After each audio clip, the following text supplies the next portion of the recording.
Amigos de Círculo Magenta, estamos el día de hoy aquí, pues en un debut muy especial de manteles largos, porque vamos a inaugurar esto que se llama Invitado Magenta, que es el sentar a la mesa, a esta mesa donde se discuten todo tipo de temas, a personalidades del mundo político, empresarial, financiero, para que, más allá de lo que opinen Alejandro Fuentes, Claro. Marcela Garzabarba, Rodrigo Carvajal y un servidor, pues introduzcamos un ingrediente de gente que no solamente son buenos pensadores, tienen opiniones muy importantes, sino han sido y son actores en vivo del acontecer nacional, gente que influye y que tiene información pues distinta a lo que los opinólogos tenemos. Por tanto, hoy de manteles largos nos acompaña Rosario Robles, Ay, muchas gracias. todo un ícono en la política mexicana, nomás solamente recordándoles para no hacer una extensión muy amplia de su currículum. Basta decir que, pues, primero, pues un elemento importante y muy trascendente en lo que ha sido la apertura de la izquierda en su momento, la izquierda sensata que este país tuvo, de la mano de gentes como Cuauhtémoc Así Cárdenas, es. de la mano de gentes como tantos que Porfirio había, Muñoz Porfirio Ledo, Muñoz Ledo, Ifigenia. y en su tiempo Andrés Manuel López Obrador, que ahí supuesto. estaba en ese grupo. Así es. Y bueno, eso le valió a que en su momento pues fuera ella considerada para ser la jefa de gobierno interina De la Ciudad de la Ciudad de México cuando Cuauhtémoc Cárdenas se va fue a la buscar campaña a la campaña presidencial del 2000. del 2000. Dicho eso, eso le valió su buen ejercicio de ese interinato, que fuera considerada para hacerse cargo de la presidencia nacional del PRD, del Partido de la Revolución Democrática.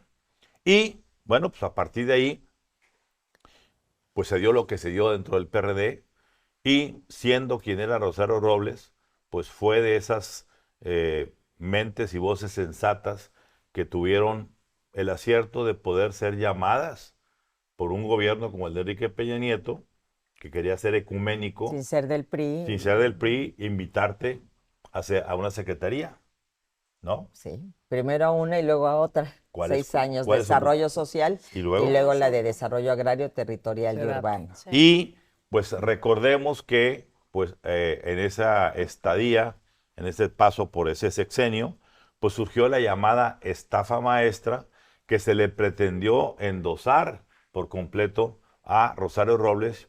Y después, Rosario, ¿de cuántos años de litigios? ¿Cuántos años tuviste? 5 años, de los cuales 3 estuve privada de mi libertad ilegalmente, Bueno, injustamente, pero 5 años. Y después de 5 años y 3 en prisión, pues como pocas veces pasa en este país, fue exonerada porque los cargos que se le imputaban resultaron ser que no había nada de eso. Otras gentes hicieron ciertas operaciones, están en sus procesos, sus cuestiones, pero Rosario salió completamente exonerada. No podemos decir lo mismo de esa estafa maestra contra lo que quedó impune en el sexenio pasado, como lo fue el caso de Segalmex, que equivale a casi tres estafas maestras, de las llamadas estafas maestras.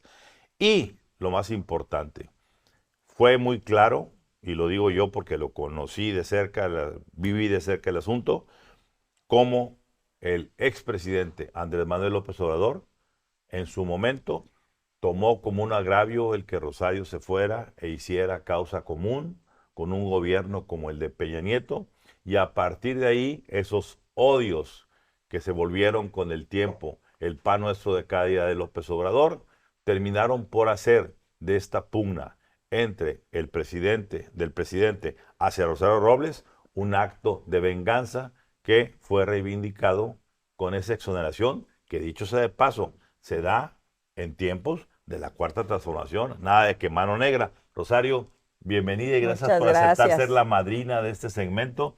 Platícanos un poco de todo lo que te pasó y cómo te pasó y cómo te sientes hoy. Claro que sí. En primer lugar, muchísimas gracias a todas y todos, a toda, Bienvenida. a Marcela, Alejandra, Rodrigo, Ramón. Me siento realmente muy, muy importante de estar sentada en esta mesa y agradezco muchísimo la invitación y más este honor de ser la primera.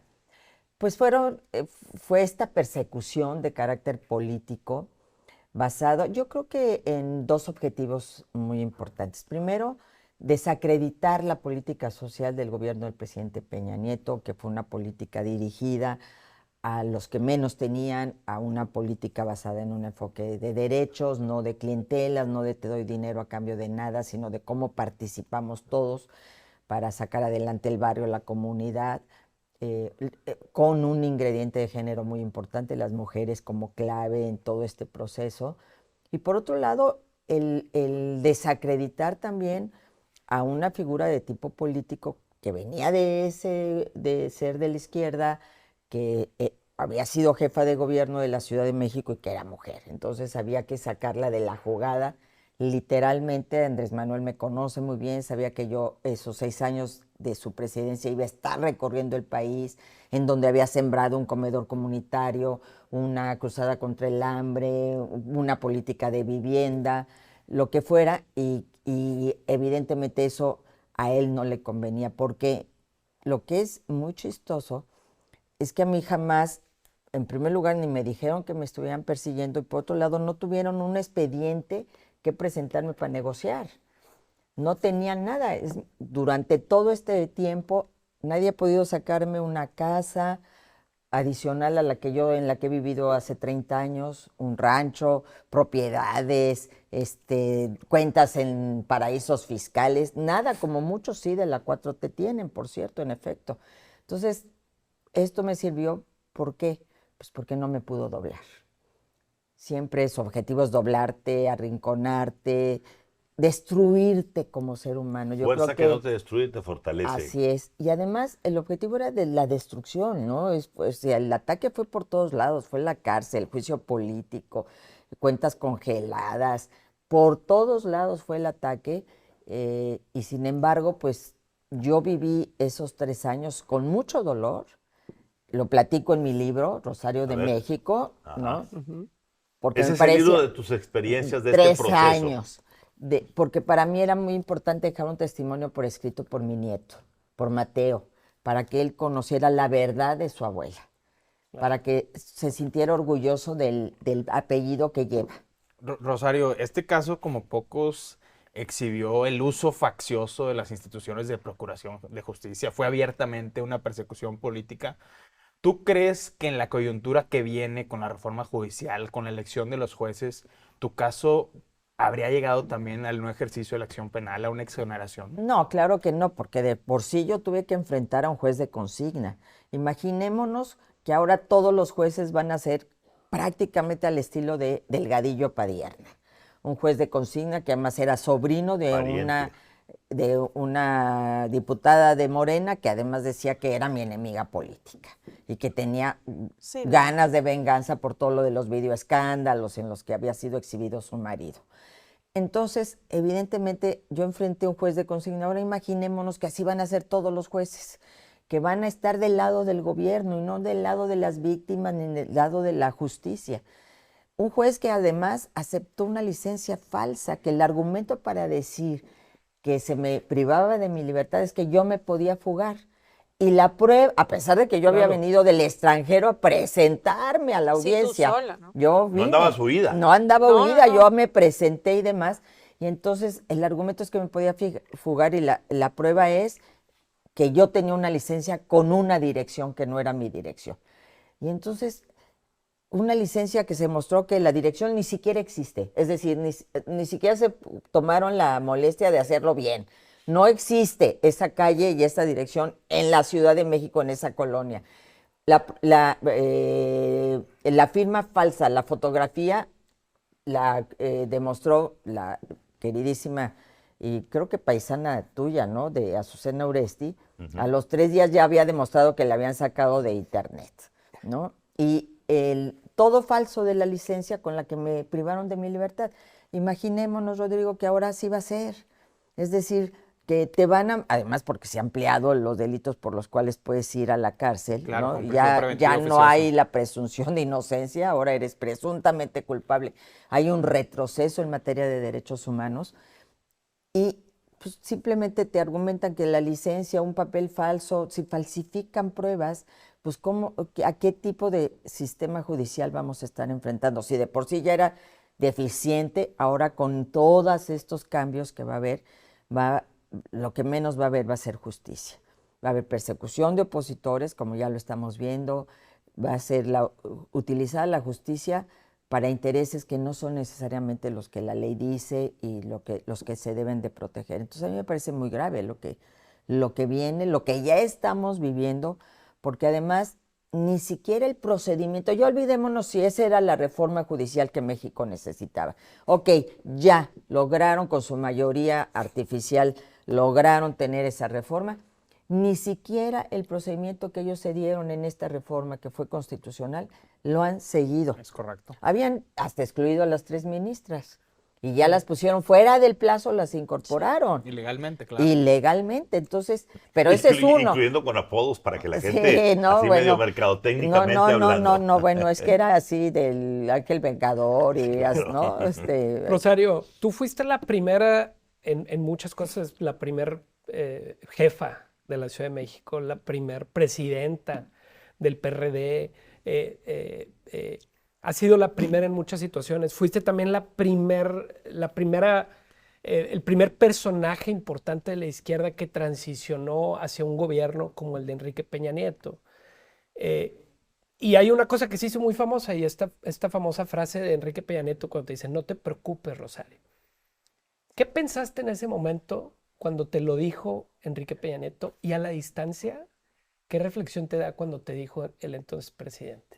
Pues fíjate que yo reflexiono mucho, más bien el momento en que me invita a participar en su gobierno y que digo, si hubiera sabido lo que me esperaba, a lo mejor lo hubiera Mejor hecho. no, pensar dos veces. No, gracias. Sí. En el momento de no te preocupes, Rosario, es porque se había descubierto una red de funcionarios de Duarte apoyando las campañas del PRI en Veracruz. Sí. Y dijeron que estaba detrás también la Cruzada Nacional contra el Hambre, en ese momento como una moneda de negociación en el Pacto por México. Y entonces me traían a mí a Soledad, aunque yo no tenía nada que ver, ni siquiera estaba ni en los videos, ni se mencionaba mi nombre, nada. Pero los partidos en ese momento, PAN, PRD, encarecieron muchas de sus demandas en el Pacto por México diciendo: Rosario está metida en este boleto. Y entonces, en una gira con el presidente Peña, pues me vio toda agüitada, como se dice acá, y me dice: ¿qué te pasa? Le dije: pues es que a mí me choca que me echen la culpa por cosas que ni siquiera he hecho, ¿no? Como esto de Duarte y demás. Y entonces el presidente, yo creo que se quedó con esa idea y en pleno discurso: no te preocupes, Rosario, ¿no? Y esa frase sí quedó para la posteridad. Pero no sabías ni te imaginabas lo que venía. No, jamás. O sea, yo sí le dije al presidente Peña el 1 de diciembre, cuando estaba tomando protesta Andrés Manuel López Obrador como presidente de México y que se echó un discurso. No fue el 1 de diciembre, fue el día que ganó, que en el Zócalo se dijo todo un discurso. Le dije: no le crea, presidente, no le crea. Tú y tus pleitos con el pasado y no sé cuánto y por ahí. Sí. No, pues ahora me quiero verlo para que me diga, tengo que ir a Madrid para que me diga. No, tengo que ir a Madrid, pero seamos también correctos. En todo el sexenio no tocó ni a Peña Nieto, ni a Osorio Chong, claro, ni a Videgaray. Aunque sí, parte de lo que a mí querían que yo dijera es que yo había recibido instrucciones superiores. Eso es muy importante. Para la firma de estos convenios con las universidades. O sea, ¿te querían? Sí, pero obviamente como no tenían nada con qué presionarme, claro, yo dije: aquí entré por la puerta de adelante y voy a salir por esa misma puerta. Eso es lo que te quiero preguntar. Como mujer, en tiempos de mujeres fachada, porque la vemos en la presidencia, sí, ¿no? Yo te veo a ti, que no eres una mujer fachada, es lo que es. Esto, ¿qué hizo para Rosario? Esta parte de estuviste encerrada, el primer día, quisiera saber qué pensaste tú al estar en esas 4 paredes después de todo lo que sucedió, lo que te imputaban Y también el último día de cárcel, en cuanto saliste y dijiste, ¿ahora qué soy? Bueno, el primer día, yo lo que te puedo decir es que fue una experiencia de muchísimo dolor, obviamente. Yo no digo, no pretendo aderezar estos Sí, no, 3 años, claro. 1101 días, el dolor de mi hija, el dolor de mi familia, de mis amigos y mi propio dolor de llegar a un lugar después de todo lo que yo había trabajado y hecho, llegar a un lugar donde estás encerrado y pierdes tu libertad, que no sabes lo que representa hasta ese momento y el momento del que te ponen el candado. Ese es un momento que, o sea, de veras no se lo deseo a nadie, ¿no? Dices, ¿cómo es posible? Además, sabiéndote inocente. ¿Por qué estoy aquí? Me preguntaba yo. ¿Por qué? ¿Por qué? Y así estuve muchos días. Y 2 o 3 meses, ¿por qué? Y me daba de topes contra la pared y lloraba. Y llegué a un momento en el que dije, hasta aquí llegué. Yo ya no soporto esto. Es decir, para mí el que mi nombre estuviera en boca de todo Sí. mundo y se robó y dijo, hizo, que estuviera en ese lugar, ver a mi hija y que iba y me visitaba, hasta ahí dije, no, voy a terminar con esto. Yo ya no puedo más. Yo no creo que no haya una persona en la cárcel que no piense en el suicidio. Yo creo que ese es un pensamiento que atraviesa a todo el mundo y ahí había un psiquiatra para 1,400 mujeres. ¿Y cuántas mujeres estaban en tu situación? Bueno, además, o sea, Además, entonces me llegó, y lo platico en el libro, de manera milagrosa, el libro de Víctor Frank, del hombre en busca del sentido. Y me dio todo un sentido. O sea, yo dije, a ver, si este señor en un campo de concentración encontró una razón para seguir viviendo, yo tengo a mi hija, que es una razón fundamental y a la que no le puedo hacer un daño todavía mayor, ¿no? Y tengo muchas, y encontré ahí adentro una causa por la cual vivir. eso.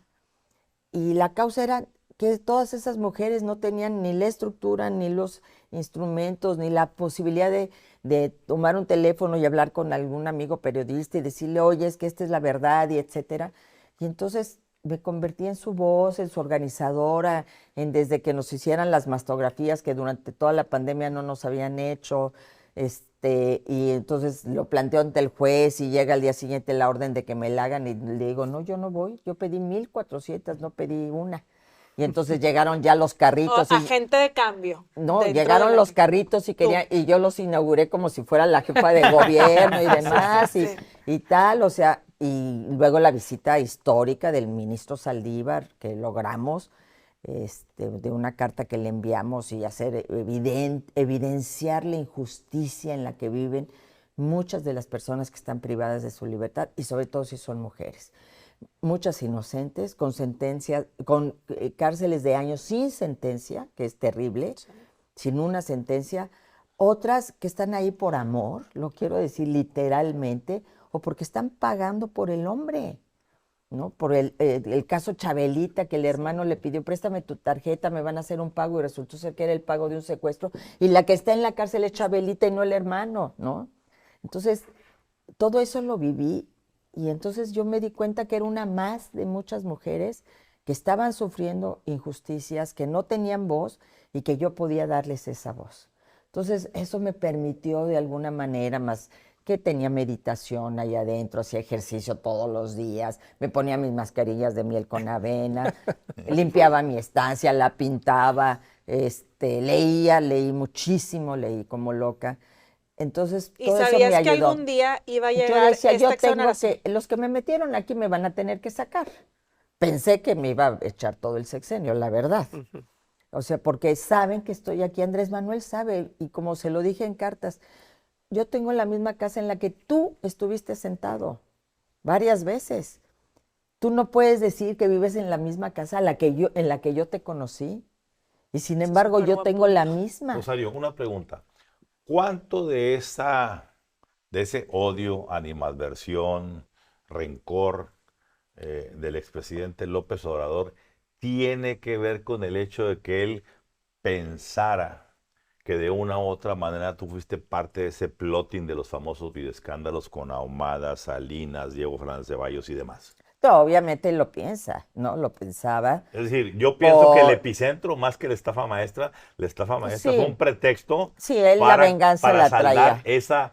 esa cuestión que él sentía, que de una u otra manera tú fuiste el eje central, porque está la famosa anécdota aquella de que Salinas te había convencido en una invitación de un café o una comida en su casa y que te habían puesto la banda presidencial, como diciendo que tú podías ser el Oye, siguiente no, pues yo presidente. quiero la banda presidencial, pero la de a verdad. La de o sea, verdad, no esa era esa, mentirita. esa no. No, pero yo lo que quiero decir aquí es que sí había mucha, vamos a llamarla mitología Pues claro, por la relacionada relación con esto. personal, ¿no? Y vuelvo al tema de las mujeres en la política, que somos sancionadas por nuestras relaciones personales, no por nuestros hechos. O sea, yo pagué los platos rotos Sí. por lo que hizo un hombre, ¿no? O por lo que hicieron hombres, porque al final de cuentas yo no estoy en ningún video tomando dinero. Así Y es. lo primero que tendría que haber pensado Andrés Manuel es que si alguien pudo tener la oportunidad de grabar, es porque hay quienes se pusieron en esa condición de ir a recibir dinero Totalmente. de un empresario del cual y todas las personas que fueron y que salen en los videos estaban vinculadas a él, no a mí. El que estaba vinculado a mí es el que los grabó. Entonces, pues desde luego que desde ahí traía él pues sí, este deseo de vengarse. Eran los tiempos del huachicol empresarial. Sí, pero además, déjame decirte, yo pienso que Andrés Manuel sobre todo lo que lo enfermó fue lo del 2006. O sea, lo que ya lo envenenó. Se sentía presidente y se la quitaron Quiero desde usar ese más punto el de vista. término Fraude electoral. envenenar más que enfermar. Lo que lo envenenó fue el sentir que había ganado y que le habían robado la presidencia. Y entonces todos aquellos que él a los que les atribuye el no haber podido sentarse en ese momento en la silla presidencial, estaban en su lista De enemigos. para vengarse. Y algunos fuimos a dar a la cárcel, otros pagaron de diversa manera, pero se vengó de muchos. Finalmente, para poder entrar en los temas del día,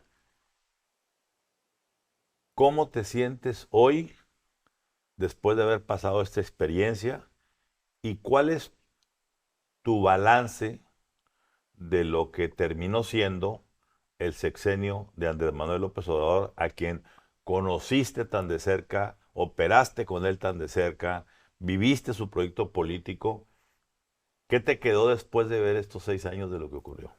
Bueno, yo cómo me siento y vuelvo un poco a la pregunta de Marcela del día que salí, que para mí fue una gran felicidad. Y fue un día muy padre porque ya estaba toda la gente encerrada, todas las mujeres encerradas, porque salí después de las 8 de la noche. Y iba pasando por las celdas, porque fui por mis cosas, y todas, Rosario, te queremos, dándome estampitas, llorando, me abrazaban de entre las rejas y yo abrazadas, manifestándome que de alguna manera había dejado una huella en ese lugar. Y para mí fue una sorpresa porque yo salí, pues yo no quería ni salir, yo sentía que en las esquinas me iban a gritar y demás. Y Mariana fue la que me fortaleció de no, mamá, con la frente en alto se demostró y se está demostrando que tú eres inocente. Entonces empecé a salir y vi cómo la gente me cobijaba, en la calle me detenía, me abrazaba, me decía qué injusticia, incluso gente vinculada a Morena, que me decía qué injusticia la que se cometió contigo, con usted.